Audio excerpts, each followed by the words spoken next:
I'll give you another example of how I know you go too far with your dogs, America. 2 years ago, my father passed away of cancer. He died of cancer 2 years ago. And so 2 days after he passed away, my mother said, should we tell the dog? So my mother leaned down to the dog 2 nights after he died. He goes, hey, listen, I just want to let you know that Danny passed away 2 nights ago. After hearing that news, my dad's dog of 15 years climbed up into my dad's favorite chair and passed away that night. Not one of you gave a fuck about my dad. Comedians and Their Pets series. Mick, you've got a dog and how many cats? I've 1 dog, 1 cat. 1 dog, 1 cat. Yeah. And what are they? I don't know. I just walked into a place, liked the look of them, and I said, get in the van. It's weird. We live in a time now where everybody knows the makes and models of their dogs and cats. And so you're that person, yeah? Yeah, I just like the look of them or her. Get in, let's go.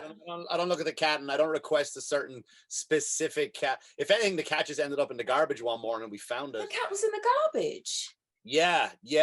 I'm normally not a lover of cats. Okay. To have one. I don't walk out and my day isn't ruined if I see a cat. Is that part of your toxic masculinity? It could be. It could be. Right. Yeah, it could be. Yeah. It was my least favorite part of Egypt, the Sphinx and all that stuff. So, so we got the cat. We had the cat 3 years, and then we got the dog. And now the cat lives outside because he won't come in. She won't come in because of the dog. But so that's a problem, isn't it? Yeah, it isn't. I mean, the cat comes up, gets fed, and then leaves again. She knows what she's doing. So I've noticed that your head is higher than mine. I don't like it. Yeah. So I'm going to sort of adjust myself. That's okay. Right, so we could be at the same level because, you know, I'm the serious journalist. No, that's all right. That's all right. I still want to show a little bit of, you know, something. And we're going to start now. So nice chit-chatting with you. Now we're getting serious, all right? How many children do you have? I own 2. You own 2? Which came first, the fur babies or the human babies? And did that prepare you for the pets or for the children? No, neither. The kids came along through the acts of nature. And I've always had cats and dogs throughout my whole life, so I just figured nothing changes with those, right? It's just feed them, pet them, say hello, and you're, same with the kids, to be honest with you, except the kids ask for more. True, and they get, how do you call it, personalities. Ugh, the bother. Yeah. The dog doesn't tell me about how his day was, and I don't have to hang the cat's pictures on the fridge like I do the kids. Yeah. Does the cat even recognize you as a person that feeds it and keeps it alive, or does it think, I could survive out here, I really don't need this guy? The cat does survive outside, but my problem with cats is, and I guess it's the insecure human in me, is that cats are only nice to you when they want something. At least my cat does. You know, so my cat's all nice, rubbing up against my leg, but if I don't get the food fast enough, she'll bite me. So I'm like, you're full of shit, cat. So she disappears, comes back 2 days later looking for food, and she knows exactly what time to show up on the doorstep for the food. And on the stormy days, I will pick her up, bring her in the house, and just leave her in the back room, which she doesn't like. But when the storm passes, I let her back out again. Oh, wow. What's your cat's name? River. River. So River's a little whore. She is. She's for the streets, is what they say. Wow. Okay, so I'm just still wanting to get up here because it looks, I don't know, hold on a minute, because here's the thing. I'm still adjusting to doing my own interviews. Usually I've got producers and everything, and I'm usually quite ready, but now it's just sort of figuring out the whole... Yeah, now you have to slum it. Now you have to slum it and talk to... Well, you know, you're a comedian, that's all right. One day you'll find a career. Hopefully, that's the dream. Yeah, you never know. I'm one of those people when they say, don't give up your day job. People say to me, I should get a day job, which is it's a nice change to hear it in reverse. What is the dog's name, please? Dog's name is Benny. Benny. Benny. Any particular reason, River and Benny? No, River, I don't know where. My daughter came up with that name. Benny, we were driving home from the city after picking him up. And we were arguing the whole way, the four of us in the car, about what we should call him.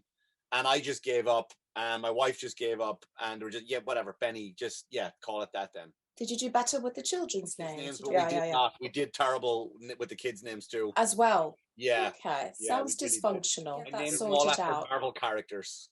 Well, you know, yeah, funny. my son Black Panther gets in trouble at school a lot.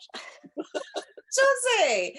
Well, you are quite a bit funny in it. Who's happiest to see you when you come back from a working trip? And who could care the least? I was surprised when I came home and the dog wasn't as excited to see me. You know, the dog, I got 2 quick wags of the tail, and he went back to just sitting on the couch again. My son probably gives me the most welcome home. That's because he wants something. Really, what does he want? Whatever he wants. He likes to go play pinball, so he wants money to go play at the arcade. So now on your trips, do you bring them presents and all? No, I do too many trips, and I carry one shoulder bag with me, clothes rolled up. I ain't got room for teddy bears or any of that stuff. You just simply can't afford it. I can't afford it. Not the clubs I'm working in. No. I mean, oh my gosh. You know what I've forgotten? I've forgotten to wear my watch. Yeah, hold on a minute. Is that going to mess up the continuity? I don't know, but and my wedding ring, because I am married, so don't get any ideas. I was just wondering why you left it off. I walk around with the wedding photo album, and I just turn pages as I walk by. Yeah. Okay. I got no ideas. Look at that. That's a swan. So the last question, which is in a couple of parts. Have you streamlined the caretaking and juggling of your schedule? In other words, are you the house husband, or is there a housewife or husband or person? I am, I guess, until I have to travel, I am a stay-at-home. I mean, I do my work from home. I write my jokes. I do podcasts from home. You call that work? If that's what you want to call it, yeah. Yeah, okay. So it's just that, it's right up there with construction workers. And once my hard day of, you know, changing the channel and maybe folding the laundry, I will go to the city then and do stand up, where I just sit with other like-minded clowns and just tell jokes. Okay, so in that I understood something. So your wife lets you fold the laundry? Yeah, it's really fun. It's just it's a game she likes to do. It's like she likes to play this where she redoes everything I do. That's what I figured. It's adorable watching her do it. She really gets a kick out of it. I know she loves it because she likes it when I do it. She loves to play the game. What's her favorite thing to say during the game is, "I told you not to put that in the dryer. I told you to hang that up. Now it's ruined." That's at least once a month of a game, and that's a fun one. That's adorable. I'm glad you guys have sorted out your dysfunction and made it, you know, something that you can laugh at on a daily basis. That's great. I do. I know I do. Of course you do. You're a comedian. So we do want to show that comedians can have a serious side, of course.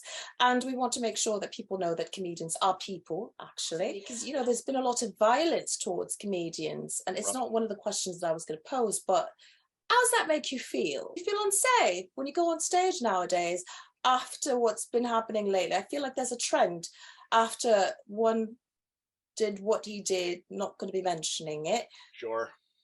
What do you think? No, I don't. Fun fact is I was a European champion kickboxer, 4-time Irish champion. So I'm okay. I feel fine. If anyone wants to have a shot, then that's fine. You'll take the mick out of them, innit? Yeah, let me get my set done first, and then we'll talk afterwards. But, you know, just shut up during the set, and if you have something to say, there's a big world outside the door. You know, we can talk out there. Oh, so, you know, anytime you are playing somewhere where I am, I shall make a point to come see you do and, you know, perfect your craft. It's very exciting. Thank you so much, Mick, for taking the time to be here for the comedian. Wait, what's it called again? Sorry, hold on. Let me get a picture. Comedians and the Pets, I think. Oh, hold. Could you be quiet, please? Okay. Thank you. I just need a little bit to think. Comedian and Their Pets series. Comedians and Their Pets series. Okay, so let's just do a little bit of a nice shot so we can have a good screenshot. Okay, let's try it the other side. Okay, let's get a little bit rid of the shine. All right. Much better. Yeah. And Let's prop them up a little bit. Of course. Yeah. Okay. You smiling? All right. Well, thank you. I'm going to stop recording now. Okay. You can relax. Don't have to be.